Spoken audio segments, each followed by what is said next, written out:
Halo, selamat siang semuanya. Perkenalkan, kami dari kelompok 15 yang hari ini akan membahas mengenai kepemimpinan dan transformasi organisasi melalui sosok inspiratif Ibu Nurhayati Subakat yang merupakan seorang pendiri dari perusahaan terkenal yang bernama Paragon Innovation and Technology yang merupakan perusahaan dari brand-brand ternama kosmetik seperti Wardah, Emina, dan Makeover.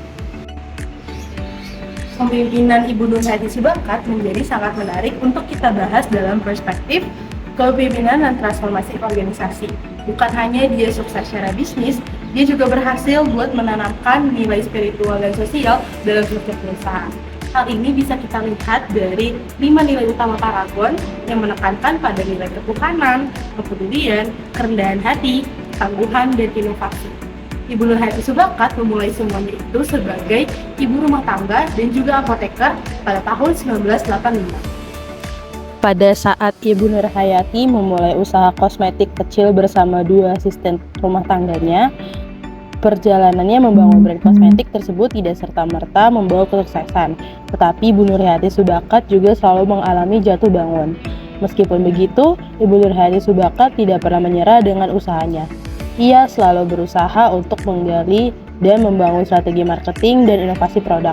Menurutnya, kunci kesuksesan untuk berhasil dalam membangun bisnis adalah dengan memiliki keyakinan yang kuat bahwa kita memiliki kemauan untuk sukses dan juga kita paham dalam mengeksekusi usaha yang kita bangun. Dari sinilah kita bisa melihat bahwa Ibu Nurhayati Subakat adalah sosok pemimpin yang kreatif. Hal ini sangat berkaitan erat dengan SAP12, di mana kita membahas creativity and innovation. Yang di situ memuat 3 karakteristik utama dari seorang yang kreatif. Yang pertama dari personality, yang kedua dari knowledge, yang ketiga cognitive abilities. Dari aspek pertama, personality, kita bisa dilihat bahwa dia adalah seorang yang non-conformist and thrill seeking. Maksudnya, dia berani keluar dari zona nyamannya sebagai apoteker dan memilih buat menjadi seorang pebisnis, dan lebih lagi dia mengambil sektor bisnis halal yang pada saat itu belum umum. Dia juga terlihat percaya diri dan juga sangat semangat untuk membangun bisnis produk lokal menjadi bersaing dengan produk multinasional. Selain itu, personality dia juga lah persistent, di mana dia berani bangkit dari keterpurukannya pasca kebakaran dan tetap mendorong inovasi pada Paragon. Kedua, dari faktor knowledge, kita bisa lihat bahwa sebagai lulusan apoteker, dia punya ilmu farmasi yang sangat cocok buat bisnis kosmetiknya. Selain itu, ia juga terus belajar mengenai manajemen bisnis, branding, bahkan nilai-nilai syariah untuk produk kosmetik Wardah. Dalam aspek yang ketiga, cognitive abilities, kita bisa melihat dia punya kecerdasan tinggi dalam melihat peluang pasar dan juga memanfaatkan sumber daya optimal. Lalu yang terakhir, kita bisa melihat bahwa dia mampu think out of the box. Gak hanya menciptakan brand dari sektor halal aja, dia juga menciptakan Emina, sektor kosmetik khusus untuk remaja, dan juga Makeover, sektor kosmetik yang lebih high brand.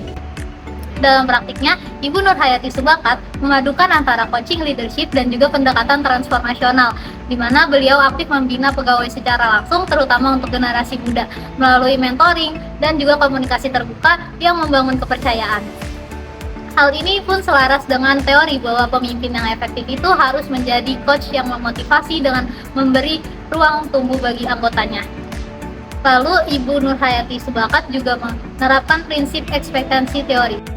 Teori ini menjelaskan bahwa motivasi seseorang dapat dipengaruhi oleh 3 faktor utama. Yang pertama, harapan, instrumentalitas, dan juga valensi. Di mana artinya seberapa banyak usaha yang dilakukan oleh seseorang dapat bergantung pada harapan penghargaan yang akan mereka dapatkan.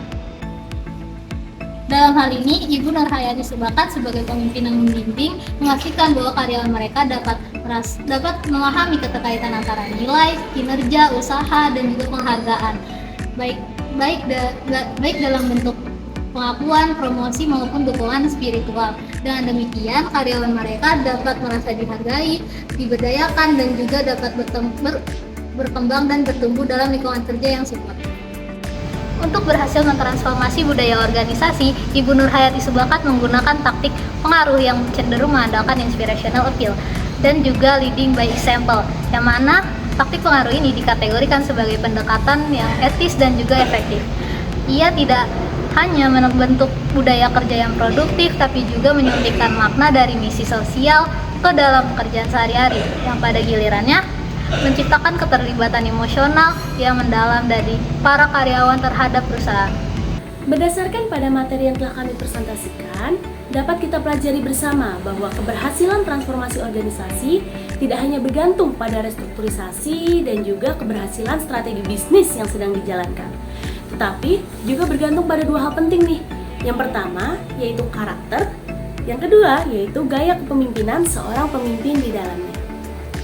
Ibu Nur Hayati juga membuktikan kepada kita bahwa seorang pemimpin yang mampu dan berhasil memadukan nilai-nilai antara inovasi dan juga empati secara efektif mampu membangun ekosistem tim organisasi yang solid, kuat, dan juga lebih tangguh.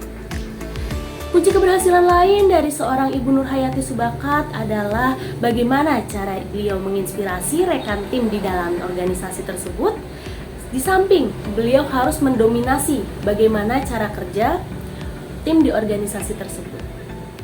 Lebih jauh lagi, pendekatan yang beliau gunakan itu membuktikan bahwa pendekatan pemimpin kepemimpinan yang didasarkan pada nilai secara efektif jauh lebih berpengaruh terhadap hasil akhir suatu bisnis, dan juga yang jauh lebih penting adalah bagaimana budaya dalam suatu organisasi dapat dibangun secara berkelanjutan.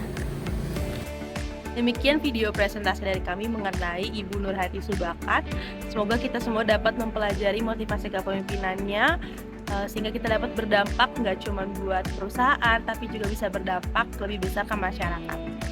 Seperti yang dikatakan oleh Bill Badre, leadership is unlocking people's potential to become better. Terima kasih dan sampai jumpa.